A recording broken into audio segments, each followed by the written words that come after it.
I often hear people saying that they want to start over new with a clean slate when they go through some sort of hardship. You know, like new life, new me. I'm sure some of you guys have said that yourselves. I know I have many times, but I don't think it's possible. I don't think it's possible to do that. I think it's problematic to romanticize this idea of a clean slate because it's an unattainable concept.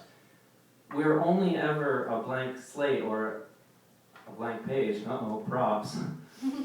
We're only ever a blank slate when we don't have any history, when we're newborns. We're all born into this world as a blank page. We're clean, we're fresh, we're empty, we're perfect. We don't have any hang-ups yet or any baggage, other than the fact that we're no longer inside of our mother, but as time goes on, we'll realize that's kind of a weird thing to want, so it's okay. Okay. No one's affected our page yet, you know? We haven't met any person who's told us that we're weak or stupid. We haven't encountered any event in our life that's made us feel smaller than what we actually are. When we're born, we're the smallest we'll ever be, but we have zero concept of size. But every time we meet someone like that or encounter an event like that, our perfect page gets folded. And no matter how hard we try to unfold that page or flatten out the crease, it'll never be the same. See, mental health has the word health right in its title, but it's seldom thought of as something that we need to take care of. If you were to fall and break your leg and you cried out in pain, few people would judge you for that. But if you hurt your mind, if you're crippled with your depression, or if you're overcome with irrational thoughts, if you're made to feel small and you cry out in pain, most people would tell you to walk it off, to get over it, or my personal favorite, to try going outside. And who can blame those people? Who can blame those people for saying things like that when we've all been raised in this world where we learned that sticks and stones will break our bones, but words will never hurt us? See, when I was in elementary school, I was a small kid. I mean, I'm still a small kid, but I was a very small kid. I was sensitive. I wore track pants to school every day. Track pants my mom made me.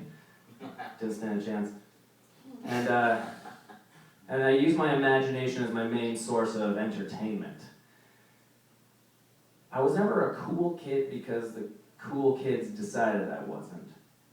And for many, many years, I was beaten up every single day because I was stupid or gay or ugly, or sometimes just because. And I would spend so many nights alone in my bedroom wondering what they didn't like about me, what I was doing wrong. I tried so hard to be nice to these people all the time, but no matter what I did, they seemed to unconditionally loathe me. I'd look myself in the mirror and I'd try to see it from their perspective. Maybe I was missing something, and finally I began to see it from their perspective, and I began to think to myself, maybe I really am stupid. Maybe I really am ugly. Maybe I really am unworthy of being loved.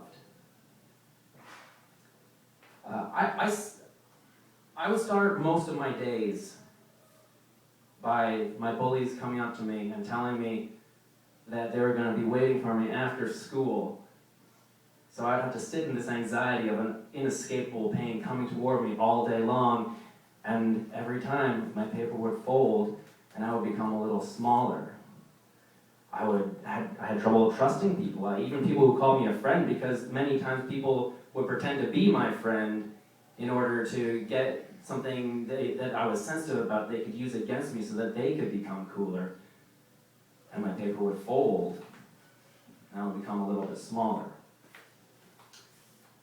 So I suffer from depression and anxiety. Ooh. And for me, it comes in waves. It's some days are better than others. Some days I feel okay and I think everything's going to be okay. Other days, I can't get out of bed because my depression and my mind won't let me do that. Most days are somewhere in between. Even writing the story, I was experiencing some of those debilitating lows, and I found it ironic that my mental health was keeping me from writing about my mental health. But as I grew up, I watched a lot of people folding my page every day. People and events folding it, making me smaller, until I started to believe that maybe I really was as small as they had made me feel. Because sticks and stones had broken my bones, but the words, they stayed with me. And now my paper was folding itself, all by itself, a little bit more every day without me even noticing. Now, I always knew that I had depression and anxiety, but I don't think I ever really appreciated it. I always told myself, everybody gets sad from now and then, everyone gets depressed, and that's true, but not everyone will go through weeks or months at a time of a crippling feeling of helplessness, sleeplessness, and a loss of appetite. Not everyone will get woken up most nights because their brain is like, oh my god, wake up, and you're like, what, and the brain's like, oh my god, you didn't forget hopelessness, did you? And you're like, oh shit, no, I didn't. He's like, okay, good, I thought you were having a pleasant dream for a second there. Go back to sleep, fuck you, I'm your brain. I always told myself that everyone gets anxious from time to time, and again, that's true, but not everyone will meet someone and fall in love with someone they believe to be the person they've been waiting for their whole life, only to have a thought pop into their head like, I don't think she loves you, or she's probably going to leave you. And even though you know it's an irrational and untrue thought, now your brain has locked on with this irrational thought death grip, sending you into a spiral of panic for weeks at a time until you forget that irrational thought is in fact irrational because now it has become your entire world. And I watched my page get folded a little bit more every day as I watched people that I love become people who were concerned about me, become people who didn't want to be around me anymore. But there's hope. There is always hope. The most beautiful thing about our universe is that if you are in complete darkness, that just means starlight hasn't hit you yet. But it's coming, and it's coming as fast as it can. See, we're all born a blank piece of paper, and as time goes on, that piece of paper folds, and it gets creases, and it's never going to be the same. And that may sound hopeless, but keep in mind that the more you fold a piece of paper, the harder it is to fold that piece of paper. You can't become a blank slate ever again, or a blank page, because that doesn't exist. You can't take away your history. You can't take away what makes you, you. And who would want to even be a blank page anyway? That's boring. Babies are boring. Who wants to be a blank page? You don't buy books for the paper, you buy books for the stories they tell. So you can watch people fold your piece of paper and make you smaller and smaller. They have that power to do that, but what they don't tell you is that you have the power to unfold your paper. And by practicing things like mindfulness and empathy and self-love and understanding that we are not our thoughts, we can unfold our pieces of paper and reclaim our creases. And sure, these papers will never be the same, but I promise it will always be incredibly beautiful. Thank you very much.